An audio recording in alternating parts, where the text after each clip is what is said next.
नमस्कार, चैनल ज्ञान पिटारा में आपका स्वागत है। हम धरती पर आए, मानव देह पाई, एक समाज में रह रहे हैं। अब एक विचार करने योग्य बात यह है कि हमारे जन्म का प्रयोजन क्या है। दूसरा ये कि समाज में कैसे रहना चाहिए और उसके लिए क्या किया जाना चाहिए। अपने जन्म का मोटिव, अपने बर्थ का मोटिव, वो आप या मैं कोई भी हूँ, जिसने भी इंसान के रूप में जन्म लिया है, ईश्वर की हम पर कृपा असीम है।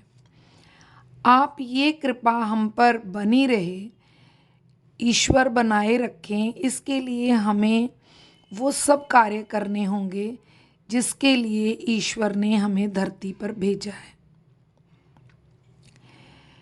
सबसे पहले ईश्वर का स्मरण सबसे ऊपर होना चाहिए हमारे सब कार्यों से। हर कार्य उसी ईश्वर को समर्पित करके हमारे द्वारा किया जाना चाहिए। ऐसा करने से भी भला हमारा ही है। खाएंगे पिएंगे ईश्वर को भोग लगा के, तो फिर वो अमृत बनकर हमारे शरीर का पोषण करेगा। अपने सारे काम उस परम पिता परमेश्वर को समर्पित करके करेंगे तो हमसे गलत कार्य होने की गुंजाइश रहेगी ही नहीं। कुछ गलती से अनजाने में गलत होने भी लगेगा तो ईश्वर हमें रुकने का या वहाँ से हटने का, उस मार्ग से जो कुमार्ग कहा जा सकता है, वो संकेत ज़रूर देंगे। हमारे कार्य सही होंगे, ईश्वर का हमेशा ध्यान रहेगा, तो मोक्ष का मार्ग, ईश्वर के धाम में वास करने का मार्ग, जन्म मरण के चक्र से छूटने का मार्ग हमारे लिए बेहद आसान हो जाएगा। हर सही सोच वाला व्यक्ति मोक्ष और सुख शांति की कामना तो करता ही है। दूसरा प्रश्न ये भी है जो पहले से ही जुड़ा हुआ है कि समाज में रहना कैसे है और हमें क्या करना है उस समाज के लिए। हमें सही तरीके से विचारना अपने आप ही आ जाएगा। कोई भी समाज में विचरना कैसे है, मूवमेंट कैसी हमारी होनी चाहिए, ये चीज़ ईश्वर मनन से हमारे अंदर आ जाएगी कि हमको समाज में कैसे विचरण कर। अब बात बची कि इस समाज में रहना कैसे है। यहाँ हम रहते हैं, वहाँ के प्रति हमारे कुछ कर्तव्य भी हैं। तो बेहद सिंपल वे से हमें उन कर्तव्यों का पालन करना है। समाज को वैसा बनाने का प्रयास हम सबका होना चाहिए जैसा किसी ईश्वर प्रेमी जन को पसंद है।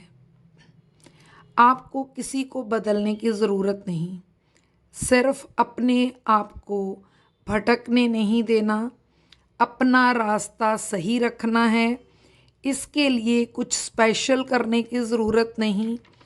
आप जो कुछ भी कर रहे हो, गृहस्थ हो, संत हो, वैरागी हो, समाज सफाई कर्मचारी हो, जॉब करते हो, अपना व्यापार करते हो, अध्यापक हो, मोटिवेशनल स्पीकर हो, अकाउंटेंट हो, डॉक्टर हो, क्लर्क हो, सुपरवाइज़र हो, मिस्त्री हो, मजदूर हो, राजनेता हो, या इसके अलावा कोई भी कार्य आप समाज में रह के कर रहे हो, बस उस कार्य को ईश्वर द्वारा दी गई हमको एक ड्यूटी समझ के करना है। किसी भी कार्य या खुद पर एहसान या बोझ समझ के हमको उसको नहीं करना है। पूरी निष्ठा ईमानदारी से अपने कार्य को करना चाहिए। अपनी डेडिकेशन और ऑनेस्टी, साथ में पेशेंस, आपको वो सब दिलाएगी जिसके आप हकदार हो। कहते हैं, ईश्वर कहते हैं, तू करता वही है जो तू चाहता है, पर होता वही है जो मैं चाहता हूँ। जो तू कर वही जो मैं चाहता हूँ, तो तू कर वही जो मैं चाहता हूँ, फिर होगा वही जो तू चाहता है। गीता में ईश्वर ने ये कहा है कि अगर तू सही रास्ते पे सही कार्य करता जाएगा तो तुझे वो सब मिलेगा जो तू हकदार है या तेरी चाह है। अंत में इतना कहूँगी कि खुद को बदलना आसान तो नहीं, परंतु सुखी होने के लिए, ईश्वर के बताए मार्ग पे चलने के लिए ये करना होगा, तभी तो हमारा जन्म सार्थक होगा।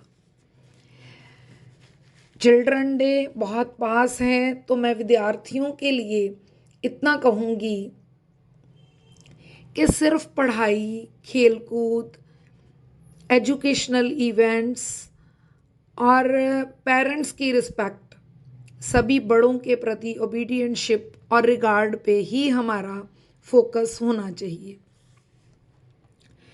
बच्चों को सिर्फ ये एक छोटा सा सार समझाने का मतलब ये था कि ये सब कुछ अगर आप करोगे और ईश्वर की तरफ ध्यान करोगे तो आप कुमार्ग पे नहीं जाओगे, आपको भटकन नहीं होगी, कोई आपको गुमराह नहीं कर पाएगा, किसी तरह का नशा, कोई कुसंगति की तरफ